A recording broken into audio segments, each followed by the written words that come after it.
to Skomer Live. My name is Lizzie Daly and I'm reporting to you live from a very grey Cardiff today. But of course, today is all about a fantastic island just a few hours west of here, off of the coast of Pembrokeshire, Skomer Island. If you're new here, hello and welcome. You are in for a jam-packed episode of wildlife. We've got Q&A with the Wardens, we've got wildlife stories, we've got updates on porpoise behaviour, and we're going to have two live guests today. We're so lucky for the first time in the series to be bringing on more people live, as well as our fantastic ones as well, who we'll be hearing from shortly. We're going to be hearing from Professor Tim Birkhead, who I'm sure you know, he has a long-standing relationship on Skomer Island with his research on Guillemots, and of course Patrick Ayree as well, who's a wildlife TV presenter. He recently came to Skomer Island to film episode 1 of his brand new Sky series all about animal babies. So we'll be hearing from them both, which is just phenomenal. But we have lots to crack on with. And every week we like to throw you a bit of a challenge, a bit of a curveball, and see where you are. So if you are new here, this one is especially for you. We're going to show you 3 pictures of eggs. So here's picture number 1. And we want you to guess which one of these eggs is a guillemot egg. This will be revealed by our Professor Tim Birkhead later on in the episode. But have a look. Egg 1 is a nice white egg. It seems kind of rounded, slightly pointy at one end, but it's a single egg. So could that possibly be the guillemot egg? Okay, we've got egg number 2. Lovely colour. There we are. Some lovely turquoisey colours. Mottled, a little more pointed at one end. Could that be the guillemot egg? Now, if you've watched this series, you should know. Let us know in the comments. Egg 1 or egg 2 or egg number 3. I should say eggs number 3. It's a little clutch. We have a lovely picture of a clutch of very spherical eggs. Note the vegetation around it. Where are these eggs being laid? How many are there? Think about all of the species we've spoken about already in the series and let us know which one of those has been laid by a guillemot. Don't know? Then you will find out very shortly by our very own expert. Now, every week we talk to you about the fantastic live cameras on the island, and we're going to be bringing you first some highlights because I've been watching them at various times of day and there's always something going on. But we have actually a list of some of the best moments, if you like, over the past week. So have a look at this. This is a highlight reel of puffins and the wick and general activity on the island. So we've got very good close-ups of puffins. Notice as well, for the first time, we've got some really lovely shots of these puffins coming in with sand eels in their mouths. You know, the record number of sand eels in the mouth of a bill of a puffin is 83. 83 sand eels is just incredible. And if you look at the close-up pictures of bills, if they have their mouth open of puffins, you may have been lucky enough to see this. You can see lots of these tiny barbs, which are perfect for gripping on all that slippery sand eels and those small oily fish. So they're busy coming into their burrows, flying in at great speeds and coming in to feed their pufflings, which we have confirmed last month to already be on Skomer Island. So what an exciting time. But actually, I think lockdown's got to a few of these animals on the island as well. We've got a lot of squabbling going on. First, it's the shearwaters having a bit of a go at one another. Of course, there's a big network of burrows, but they therefore can be a little bit territorial over their burrow space. We've got guillemots at it as well. I'm not sure if that's a changeover on the cliffs there or just having a bit more of a squabble. A herring gull comes in and actually attacks a puffin. Honestly, the live cameras is where it's at. It's the new EastEnders. We've got an actual puffin fighting off a gull there. Look at the size comparison. They are very feisty. Incredible little birds. And the puffins themselves are also having a bit of a squabble. They're very feisty, you know. If they do want to have a fight, they absolutely can. And there's more gulls coming in on the cliff face. It is a really, really active place on Skomer Island. And the live cameras is where it is at, let me tell you. So we're actually going to go over to those live cameras right now and see what is on them. We're going to start off with our favourite place, the Wick, where you saw a lot of that drama unfold. And we have a really busy scene today. Now, notice the weather, although since I've had this on, it's kind of lifted a little bit, but it seems to be quite foggy around the island, although relatively calm. But it's stuffed with puffins. it'd be interesting to hear from the wardens actually if they've seen more puffin activity. But this is probably one of the busiest scenes that we have had.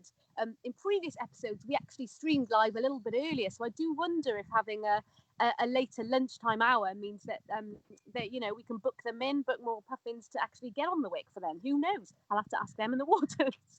But lovely activity there, and of course as well, we asked you to name the shearwater chick, which is still currently an egg in that burrow cam. So lucky to have access to that burrow cam, and you can see right at the top right hand corner that shearwater is still sitting on that egg. The eggs normally are laid around April time and thought to eventually hatch around June. So it'll be interesting to see when that happens. It's this month at some point, so we'll keep an eye out for that. And you named that shearwater Sir Tom Shearwater, so thank you for that. And we'll be getting updates from that burrow. And also just have a look later on today at all the ant activity in that burrow as well. We're not quite sure what's happened here, and I'll chat to the wardens about this in a bit more detail, but whether there's been some food dropped in or something in that burrow is an available food resource for all the ant activity, and there's been a lot of it over the past few days. So yeah, actually, should we go and chat to the wardens and find out a little bit more about what they've been up to? I have missed these guys. Hello, Nathan and Sylvia. Hello again. Hi. Oh, hello. How are you this week? Good. Yeah, busy. it's been busy, but we're really good. We're actually indoors most of the day today, and the weather's not been that great. Foggy actually at the moment, really foggy. It has been raining, but since we last spoke on the show, we've done our first puffin feeding watch, which is for the breeding success of their chicks. So we watch 100 burrows that we know are occupied for about 16 hours during the day. So the whole time there's daylight hours. So we've done one of 3 of them. They're 2 weeks apart that we spread them out. We've finished our first round of counts of cliff nesting birds, some done by our boat and some done from the island. Looked at Manx shearwater burrows on the isthmus for their occupancy so that we can monitor their breeding success as well. We've been down to monitor razorbill chicks as well, quite near to the Amos, which will surely be shown later in terms of the Guillemots. So we've been bringing some razorbill chicks and measuring their wings and weighing them as well. And started our counts, what we call study plot counts for razorbills and Guillemots as well. So we need to do 10 of them per species at multiple locations around the island, just to get a really accurate count of their numbers on the island. So yeah, plenty. Not a lot then, really. You've been quite relaxed. Yeah, we can add a few more tasks easily. Well, I mean, it's one of those things because you obviously work, day in, day out, and obviously because of the situation, there are less of you at the moment. But Sylvia, you sent us this amazing clip of you actually doing your Guillemot count and puffins curiously coming up to you. Can you tell us more about that? Well, yeah, so because we spent so many hours there every single day in the exact same spot, which are the like specially selected vantage points for monitoring. And so I'm there 1 hour, sometimes 2 hours, sometimes 3 hours, especially at the beginning when you're mapping your Guillemots first. And we know that puffins are very curious animals, they're curious seabirds. And they got used to me being there, so they're now inspecting, coming closer and closer. They want to know what's happening, and yeah, it's usually the same individuals. And we know also that puffins mimic each other to quite a large extent. So if there's one puffin coming close to inspect your tripod or your binoculars, or pulling on a strap or pulling on your shoelace, then of course the other puffin wants to do the exact same thing, and they want to know what you're doing, what you're up to. So they'll follow, and yeah, so it resulted in them being pretty much on top of me. But of course, it's important to remember that they are wild animals, and we're here and we only watch them. We don't interfere in anything that they do. We try to stay out of their way, especially when they're feeding their chicks. So I'm there, I don't move if they are around me. I'm just doing my thing basically and let them be. and that's the sort of message that we want to send out to everyone, that we need to respect the puffins, and what we should be doing is just watching them really, and trying not to get too close, and trying. I know it's incredibly difficult, like everyone wants the same experience, absolutely, but the message is to just watch and enjoy them being around you, and them interacting with each other rather than with us. Yeah, absolutely. And it's a really important message, actually, because for someone like me, that would never happen anyway. It just happens that you guys are spending such a significant amount of time in these areas doing your work that you get to have that unforgettable moment. And what a moment. It looks fantastic. Let's crack on with the other updates, because we have so much to get through today. Oh yeah, there's always so much. Firstly, you've had kind of changeable weather recently. We've seen a change in say, from a really sunny period. It's quite dry on the island, but we've also had some good weather, and then just lovely clips that you're sending over of changes on the island and things that we're seeing all the time. So yeah, really lovely clips of the weather. But actually, you've also had some exciting visitors as well. Have you had a red-backed shrike recently? Yeah, we have. So they're not such a rare bird on this island anymore. I think there are about 30 records up to date, maybe 29. But it is always lovely to see. It is still considered a rare bird in the UK, and you still need to submit it to the Welsh committee. And it was lovely. It was a very, very hot day. We were actually out looking for the rosy starling, which Nathan spotted at the farm. Wow. As driving the dumper, which was incredible. That was only the 7th record on the island. And then we were out looking for it. We couldn't find it, so I never got to see it, unfortunately. But there was the red-backed shrike. And it was a lovely female, and we really enjoyed looking at her. She was there pretty much throughout the whole day.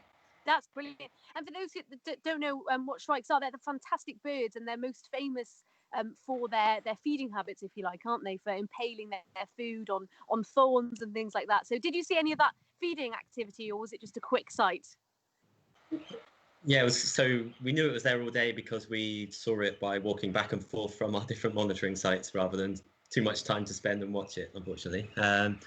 But yeah, so we didn't see any impaling, but I've seen it before. It's pretty spectacular. Yeah, absolutely. All that spare time you've got. So you've also sent us some more lovely clips. A wren chick calling out to its parent. God, I'm loving this time of year. You've got so much activity just here. It's not, no wren chicks, but I've seen young starlings and young goldfinch. It's such a great time at this time of year to see those chicks out and about and really busy. And I know you've got a really good strong population of wrens every year on the island. What else have we got? Glowworms. Tell me about your glowworm sighting. That's pretty impressive. Yeah, so that photo was taken by Rhiannon, the long-term volunteer here on Skomer. That's a female with the light to attract a mate, to attract a male. And yeah, they're spectacular on Skomer. You can see them sort of June, July is usually best. And as Iolo says, it's an indication, I think this is to come actually, indication of our good habitat here. Yes, no, Iolo does talk about it. It's just one of those things that I think, I don't know, seeing glowworms is really exciting, isn't it? We're seeing them decline obviously massively because of a lot of habitat and pesticides and things like that. So a great sight. Also important to remember, they're a bioluminescing beetle, not a worm, which is always something to remember. If you do find any, let us know if you've seen them on Skomer Island. Send us a message, as well as get your questions into the Wardens for the end of this episode. Right, we've got to whiz on, guys. I do want to ask you about this fantastic photo you sent of a fulmar in a raven's nest. Quite clearly a raven's nest because it's enormous and it's dwarfing this fulmar. So is that a common thing? It's reasonably common that you might see a different species in what was a nest used by a different species the previous year. So we might see guillemots on top of kittiwake nests or something like that. I can't say I've personally seen fulmars inside of ravens' nests before, so it's quite strange to see. Why build your own if you can take someone else's? Yeah, and fit all of the other fulmars in it too. It's just dwarfing the small fulmar there. I love, great photo. And of course the campion's still out on the island, but not for too much longer. Yeah, exactly. So that's just starting to die back now. But yeah, still some spectacular places with the red campion on the island. Yeah, it's incredible when so you're seeing bluebells everywhere, and then it turns up to blue/purple, turns into this pink and white, huge carpet. It's amazing. It's incredible.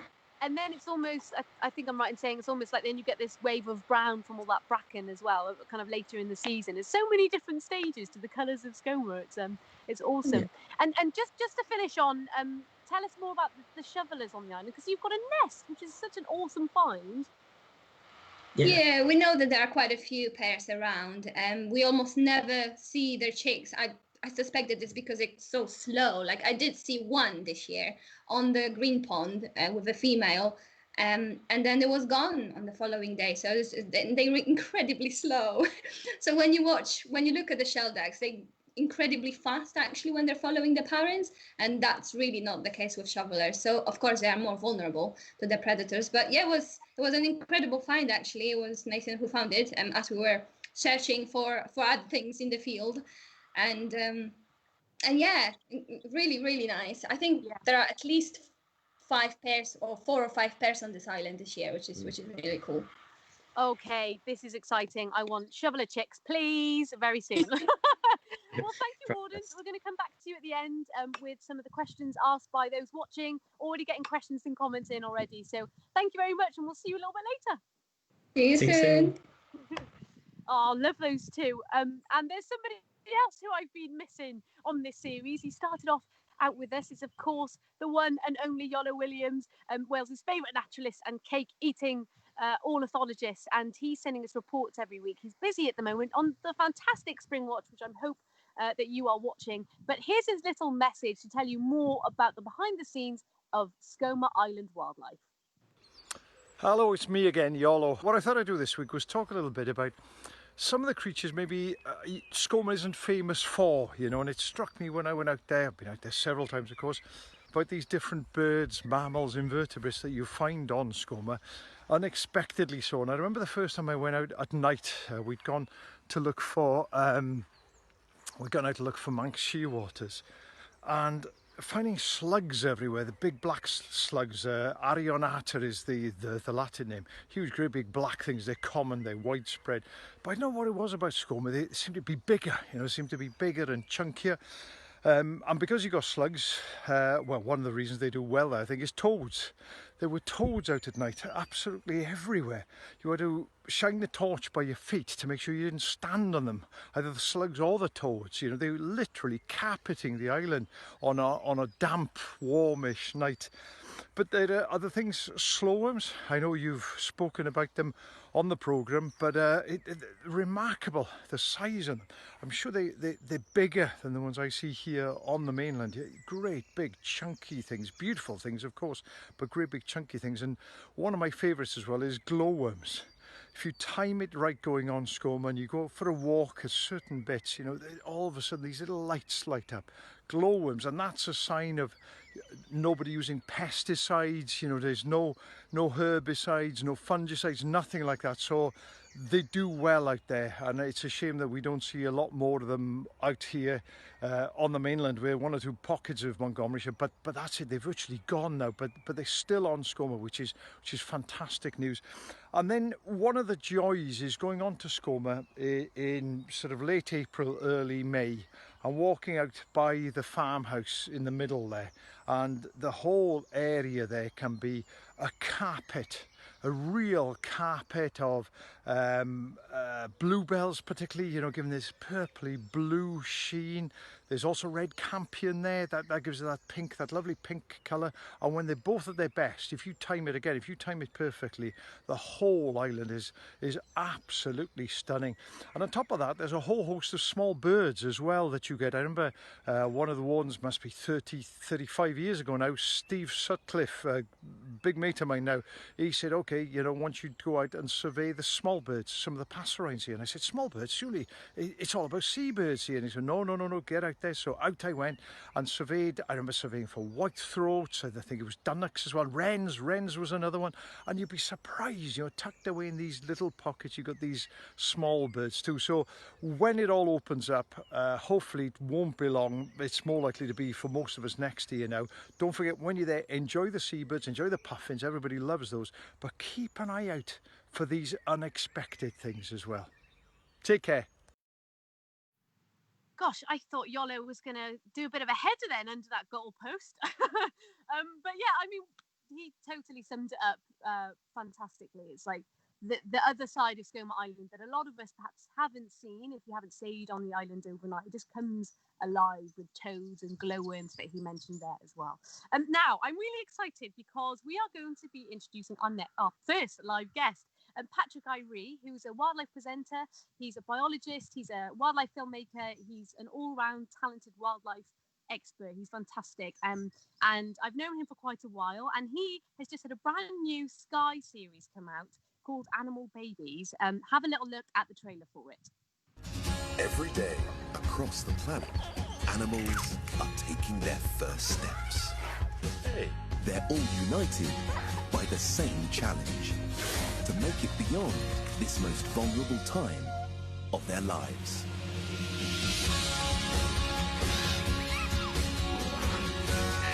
Ensuring the survival of the next generation is the only thing that counts.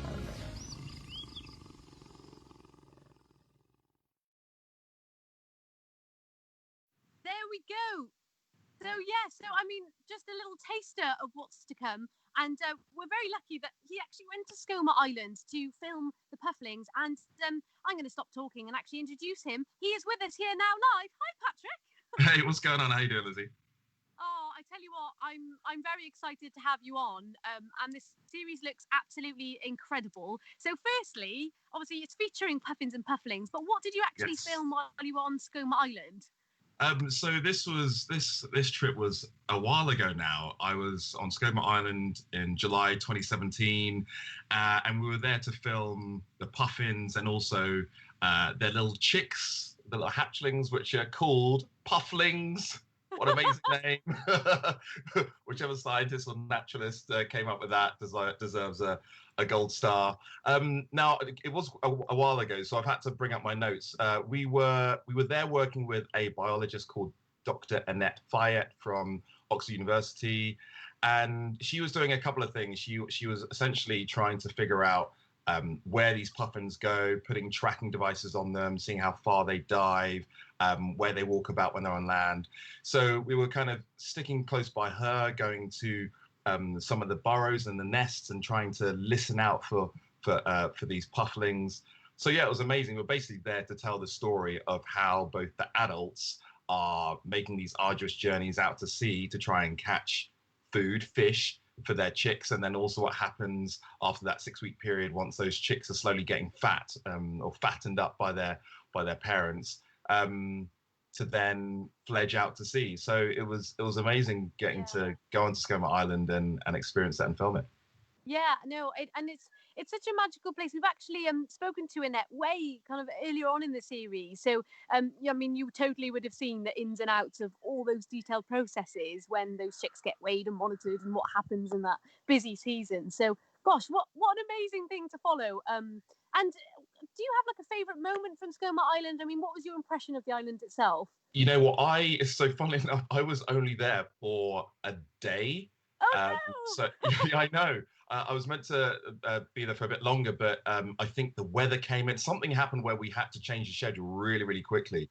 But I'd say that for me, Skomer's kind of like, well, one, obviously, it's like a massive haven for seabirds. And we know that seabirds are one of the most endangered birds in the world. Not only are they vulnerable to climate change and pollution, but they are seabirds, so they feed out at sea. So that when it comes to overfishing, that then affects the puffins and in turn the pufflings. But Skomer's really cool because it's the thing that I notice actually is when you come off the boat. So when you go to Skomer, you have to make sure that everything's packed. You don't want any rats or any predators coming onto the island that might. Sorry, I've got my TV playing in the background. Give me a second. Let me just turn this off. Hey, really it's quickly. a series. It's the Sky One series. Hey. You don't want any potential predators coming onto land where they will predate those chicks which are vulnerable because they're in those nests which are on the ground. So everybody's like packed their bags and stuff.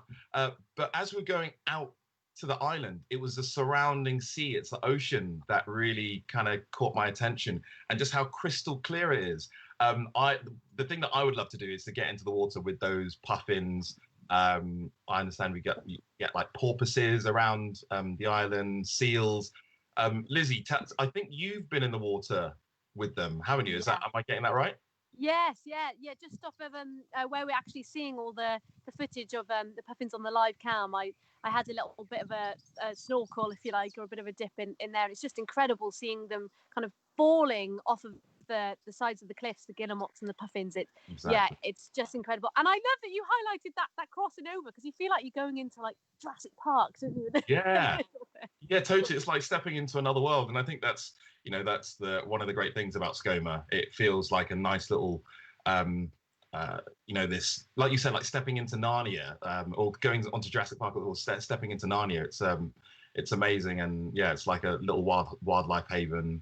And we were there to film wild animal babies, and tell the story of not only the pufflings but also the parents, which are up against some really formidable predators. You've got herring gulls and blackback gulls, and what happens is that the parents are going out to sea, so they're making this potentially up to like a 50-kilometer round trip out to sea and back. I think about 5 trips for each adult, so that's 10 trips in total, and they're trying to bring back fish like sand eels to their chicks. I think on average they bring back about 10 chicks, 10 bits of fish. The world record apparently is about 80 fish in one mouthful, which sounds incredible. And if you're wondering how they manage to catch all this fish and keep it in their beaks, what they do is they catch a fish and then they wedge it between their tongue and their upper beak, and which then means they can still open their mouth to try and catch more fish. But as they're coming back, they've got this gauntlet, which is the fact that herring gulls are trying to dive bomb and mob the adults to try and force them to drop their load of fish, so they can get a cheeky meal. Blackback gulls will do the same, but they can also take one of the adults. So they are huge birds. So that's what the parents are up against. They're trying to get as much food, potentially sacrificing their own lives for these cute little pufflings. It was amazing. It's a tough start to life, isn't it? It's a hard one being a puffin, but beautifully described, kind of all those interactions, things that we've dipped in and out of throughout the series already, and we're seeing on the live cameras. So before you go, tell us more about the series, because the puffins has already come out in episode 1. Am I right in saying that? Yeah, that's right. So Wild Animal Babies is all about the it says it on the tin, right? Wild animal babies, and we kind of separate the series into 3 different programs: single kids, brothers and sisters, and then those that are born outnumbered. So you've got, in the final series, you've got animals like olive ridley turtles. In the brothers and sisters, you've got things like meerkats and lion cubs. The single kids, of course, the puffins featured. And we're telling the story of those animals, but then also of the parents, right? It's not just when we see cute, cuddly baby animals, you think, oh, that's cute, but we don't think about the fact that they have to fledge under the cover of darkness. When we're talking about puffins, when it gets to that point where they're fat enough, or that they've had enough food, 6 weeks, right, let's try and get out to sea. They're not going to return back for another 2 years. But it's also the parents. The parents are putting their lives at stake, and it comes down to the dedication of those parents to then hopefully make sure that their wild animal babies survive. So we're up to episode 2.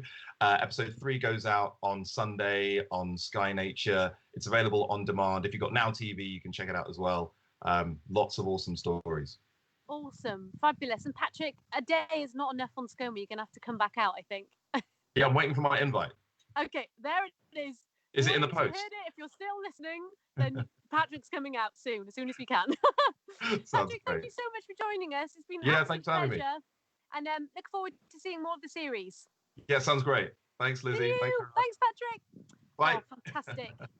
Really important and fantastic wildlife stories there, and yeah, I think he summed it up really, really well, actually. Just those little moments and little interactions that you see that we've been dipping in and out of, and will be throughout the rest of the season, or for as long as we need to. Right, more goodness to come up. Now, first, I want to just reference to the fact that Skomer Island itself is pretty incredible, but of course, it's part of a marine nature reserve since the 1990s. It's established as a super important area, not only because of the island itself, but the surrounding waters. So have a look at this. This is a clip of a 360 video that the Wildlife Trust of South and West Wales recorded on the main boat that heads out with Dale Sail and heads out to Skomer Island. And you can actually see some of the common dolphins that are bow riding on the boat.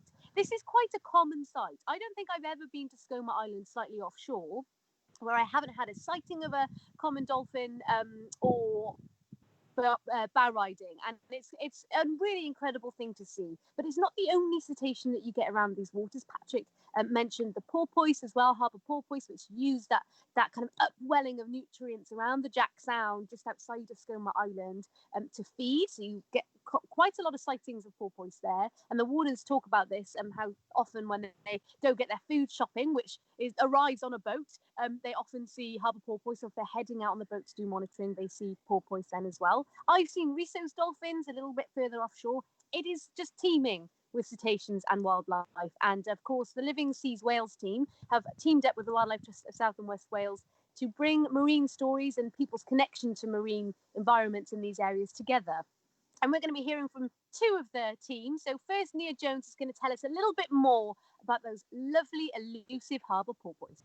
Harbour porpoise is an incredible species of marine mammal that we have here in Wales. We're lucky enough that we see them almost anywhere along the coast. However, there are hotspots, places like the north coast of Anglesey, Penllyn, Pembrokeshire, and offshore islands like Skomer provide perfect vantage points to watch them. Along with the whales and the dolphins, they belong to a group of animals known as the cetaceans. And here in the UK, harbour porpoises are by far the most common and smallest cetaceans. Females are generally larger than the males. They'll reach lengths of up to about 1 metre 70, 1 metre 80. Their Welsh name is Llanhydid, which is an old Welsh name for a dancer, and they've got some great nicknames, one of which is the puffing pigs, and that's because of the sound they make while they surface to breathe. What you're listening out for is this sort of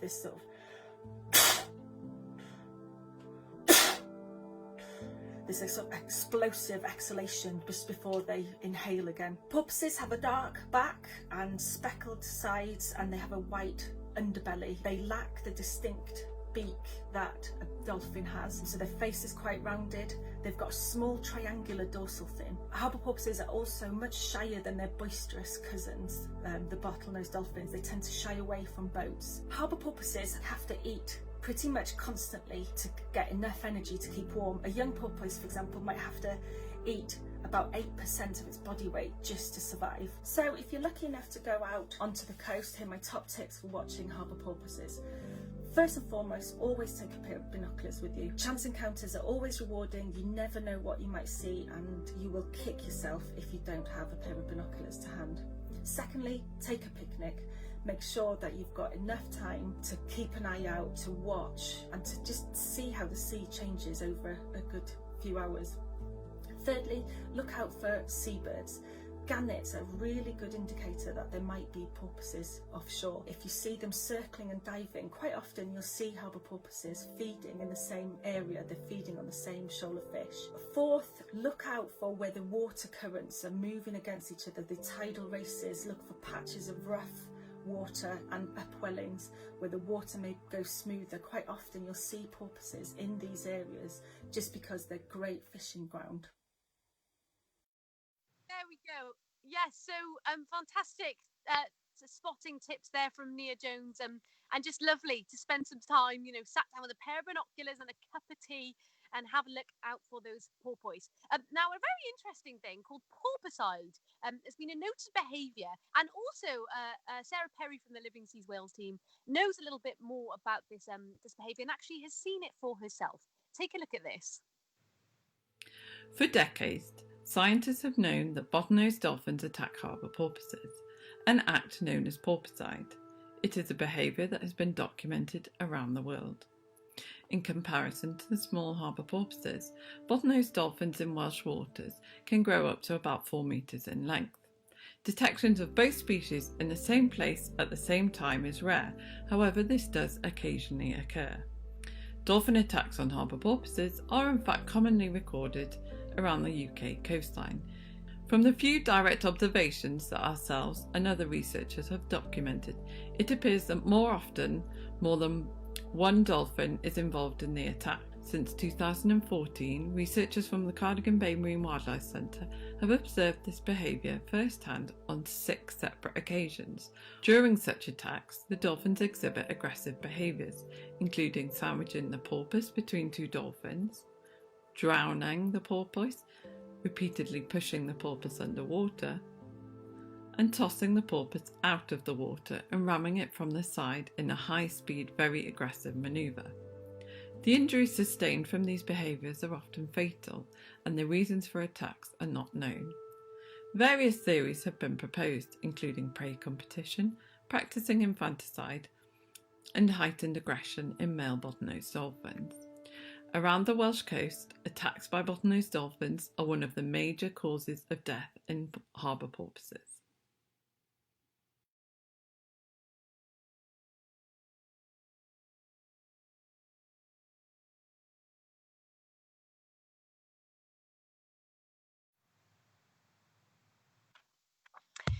So, absolutely fabulous there. And it's really interesting behaviour, actually, thinking about porpocide as a behaviour. There's even been reports of grey seals actually predating harbour porpoise as well, which is super interesting to think about. We actually have a picture of a harbour porpoise and a dolphin skull. So have a look at the pictures next to each other, the skulls next to each other. You can really see the anatomical difference there, the difference in the size for one, but actually the difference in the snout length as well. I myself have actually seen bottlenose dolphins, the semi-resident pod off of the coast of Cardigan. You know, we're very lucky to have so many dolphins off of our coast. They're huge, huge dolphins. Have a look at the picture again that Sarah was talking about, and just look at the size comparison between that big dolphin and that tiny porpoise there. It's absolutely so impressive. And as I said, I've seen bottlenose dolphins, and I've seen them predating barrel jellyfish and using their snouts and their fins and their tails to kind of maneuver around it, but never with a porpoise. Poor porpoises. But anyway, enough about porpoise, because I'm really excited to announce our next live guest. It's, of course, Professor Tim Birkhead, who just absolutely, you will know who he is. He has a long-standing relationship with Skomer Island and the Guillemots on the island. His research has spanned 40 years. He is the Guillemot expert and can tell us absolutely everything about Guillemots and Guillemot egg right now, because he's here with us live. Hello, Tim. Hello. Hi. Hello. It's so lovely to actually meet you almost virtually. I've heard so much about your work. So let's jump straight into it, because you have such a long history with Skomer Island. How did it all start? I actually worked as a research assistant for somebody at Monkswood Experimental Station in 1972, which was the year before I started my PhD. And I didn't realise that my supervisor had kind of set that up, hoping that there might be a PhD going. And the concern was that Guillemots and other auk numbers had decreased substantially in southern Britain. And so the idea behind the PhD was to try to get a handle on what was going on. Of course, for a long-lived seabird, 3 years in a PhD is not enough. So I just kept going. And so this year, Corona year, is only the second year since 1972 that I've missed. So it's heart-wrenching, really. Oh gosh, that must be so peculiar for you. So you're still going back every year, and your research mainly focuses on guillemots. You're a professor at the University of Sheffield. Yep. And I'd like to start by talking about your research specifically on the guillemots and any changes in population and their ecology, and then we can move on to the eggs. But first, I mean, they're a fantastic seabird. So tell us more about guillemots. They're kind of a bit underrated. You know, if you visit Skomer, all you see is a kind of brown mass on the cliff ledges. But to me, they're the most interesting because they have the most fantastic, complicated social life and have all sorts of interesting adaptations for living on those cliff ledges. But when I started, the guillemot numbers on Skomer were at their lowest ebb, something around 2,000 pairs. Subsequently, we've figured out that back in the 1930s, there were probably 100,000 pairs on Skomer. So the concern over the decrease in numbers was very, very genuine. And then miraculously, 10 years after I started, numbers started to creep up. And they've been going up by about 5% per annum ever since, which I still think is just the most fantastic, luckiest thing, given that most guillemot populations around the British Isles are in steep and dreadful decline. Our aim was really initially to try to understand how the population worked. And what we showed, and it took 30 years to collect the data for this, was that the Skomer guillemot population is more or less self-sustaining. The chicks that are produced on the island are enough to drive that population increase. And that's because survival is good, breeding success is good, and they're really doing pretty well. Once we'd got that sorted out, my focus really shifted to just using that guillemot population as a way of monitoring what's happening in the marine environment. And as we all know, the marine environment is in a pretty dire state. So, you know, for me and hopefully some other people, I think that the data that we collect on an annual basis is really important in keeping tabs on things. And one of the most striking things has been the shift in the guillemots breeding season. So they now breed at least 2 weeks earlier than they did in the 70s.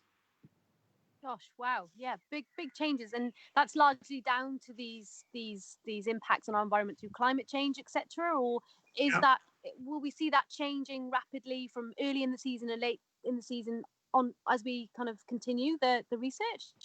I suspect that breeding will continue to get a little bit earlier each year.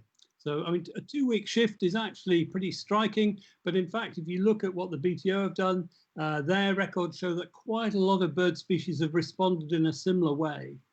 Gosh, interesting. Yeah, I mean, even on Skomer with other species, and you know, you hear about puffins coming in earlier and starting to breed earlier. So lots of changes going on. So much to talk about. We don't have loads of time. However, let's talk about the fantastic guillemot egg. I don't know if you caught the beginning of this episode, but we've got a bit of a competition going on. We've shown 3 pictures of different eggs from different species, and people have to guess which one's the guillemot egg. I mean, it's pretty obvious, I think. But tell us about the guillemot egg shape and why it's so special. Why is there that special variation? Yeah, guillemots live, if you think about it, guillemots live in a breed in a very unusual situation. Puffins are down burrows, which is pretty safe. Razorbills are in crevices, which is pretty safe. Guillemots breed out in the open, often on pretty flat ledges. And the key to guillemot success is breeding at high density, being with lots of others, because in that way you can deter predatory gulls and ravens. To be able to breed at high density, you've got to be very flexible in where you breed on those bare rock ledges. There's no nest. And so the guillemot's egg shape with its long pointed end, I've got one here, is an adaptation for keeping the egg on the ledge, but not in the way that people thought previously. So previously, one idea was that this shape allowed the egg to spin on its axis so that it wouldn't roll off. But that was complete nonsense, because you can make an egg of any shape spin on its axis. So it's nothing specific to do with this shape. Another idea was that this shape would allow the egg to roll in an arc. And indeed, if you put a guillemot egg on a flat surface on a board, it will roll in an arc. But that arc is much wider. It's about this wide. It's, you know, wider than most ledges. And that shape means, because of the way the guillemot incubates, the egg is going to roll off the ledge. If it was an adaptation to keep the egg on the ledge, the guillemot would incubate in a different way with this pointed end up towards the cliff so that it would roll inwards. But they never do that. And then a couple of years ago, I just had, we'd been thinking about this very hard for about 6 years.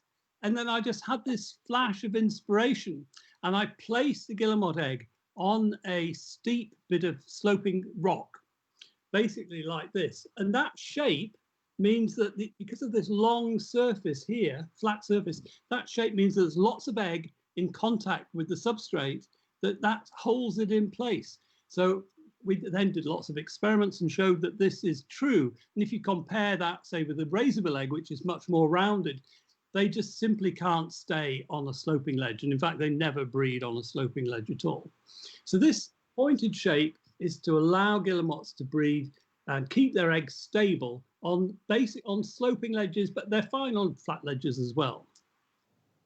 That is absolutely incredible. I've also read about some of your in your journey to try and understand the function of this shape, about the guano, because it can get quite messy around guillemots. And with a lot of rain as we have here in Wales, it rains quite a lot, and especially being by the sea, it mixes it all up into a paste. So is that also a contributing factor? Possibly. So there was a news report, in fact, that claimed that guillemot eggs were self-cleaning.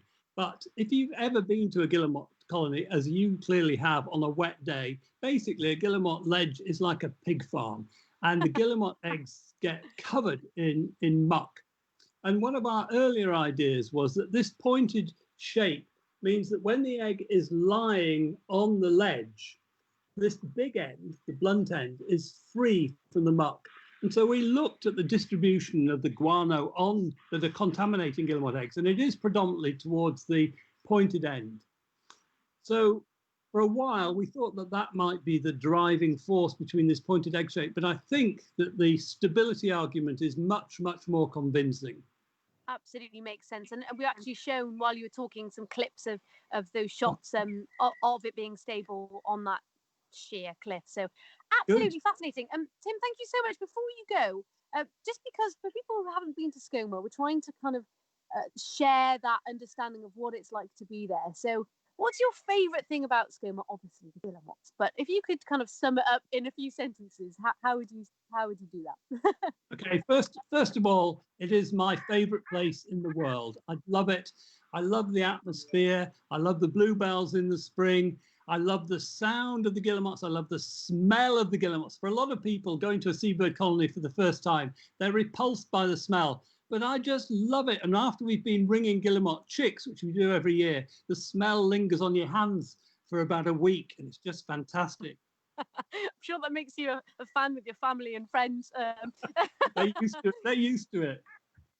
Tim, thank you ever so much for coming on. It's been an absolute pleasure, and I really hope that you get out to the island either later this year or next year. And everyone, make sure you do follow up and have a look at more of Tim Birkhead's fantastic research. Tim, thank you. Thank you. There we are, the one and only Tim Birkhead. Incredible. What a lineup of guests we've had today. Now, we are completely running over, but I don't really mind because I'm having a great time. However, I would like to hear from you guys. So we're going to head back over to the Wardens to get some of your questions answered. Before I do that, I'm just going to give a few shout outs. So hello from Alison Blakely from Australia. We've got our Australians back in the house. Karen Fleming from Mid Wales, Norma Hines from Plymouth, Bonnie Agula from Wisconsin, USA. Hello, lovely to hear from you.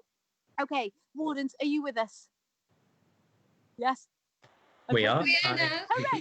Okay, we have lots of questions coming in. So from Grace, age 14, Sylvia, this is one for you. Have you ever been bitten by a puffin, and does it hurt?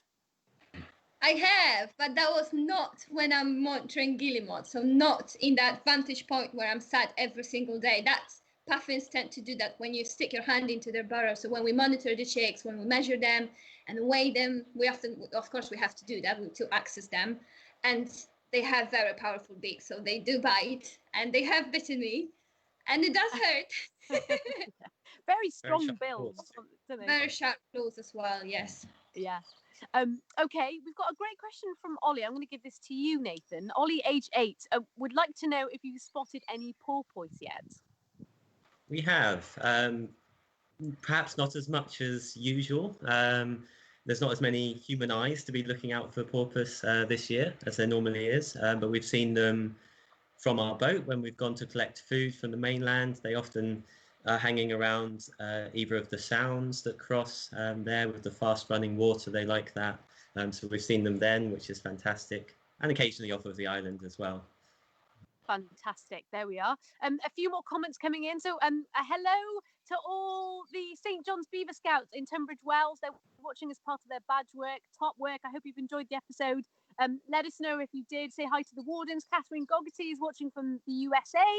A comment from Patrick says Skomer Live is such a great show. Mike Price said that he wishes he was there and he loves Skomer. Hello from the Moray and family. No, the Mora and family from Ireland. Hello.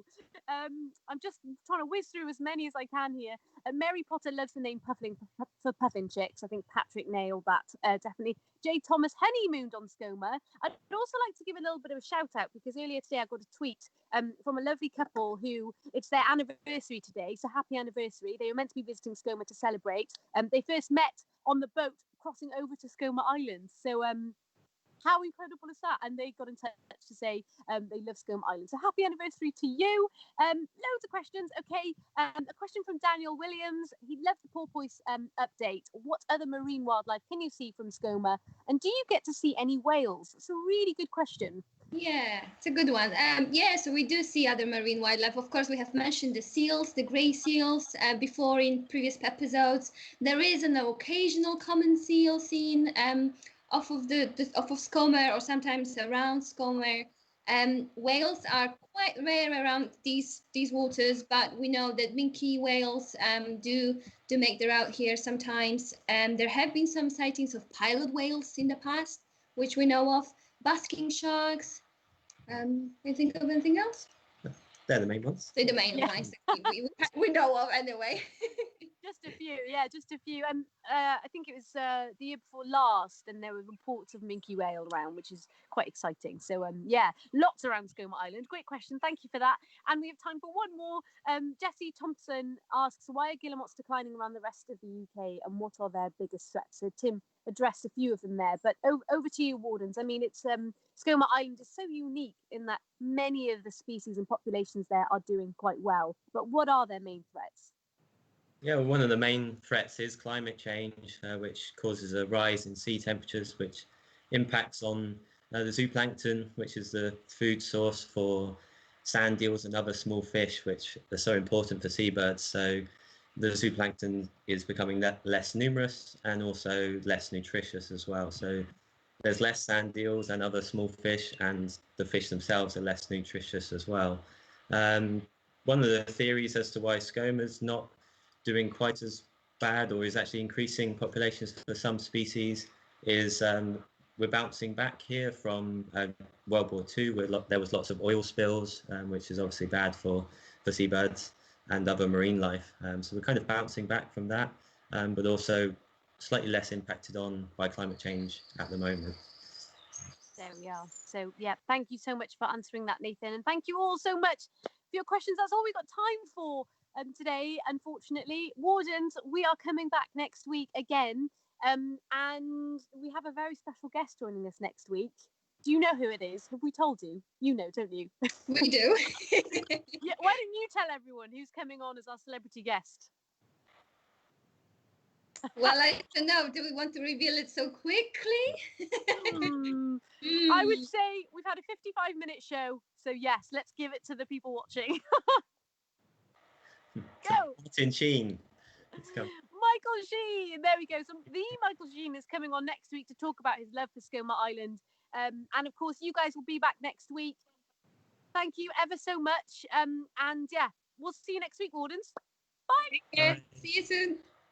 Oh, lovely. Absolutely brilliant. Okay, well, thank you ever so much for watching the episode. Just to finish off, if you haven't already guessed, it's, of course, the egg number 2. The Guillemot egg is that lovely blue egg. Tim had one actually with him, which is so lovely to see, kind of for real, although it's through a screen. But a beautiful egg nonetheless. So well done if you got that right.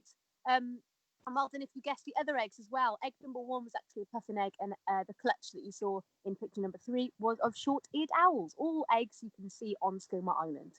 So we'll be back next week at the same time, 1 p.m. We hope you've enjoyed the show. Thank you ever so much for tuning in. And don't forget, we'll be having lots more wildlife action, some lives, some Q&As with the Wardens and Michael Sheen himself. We'll see you then.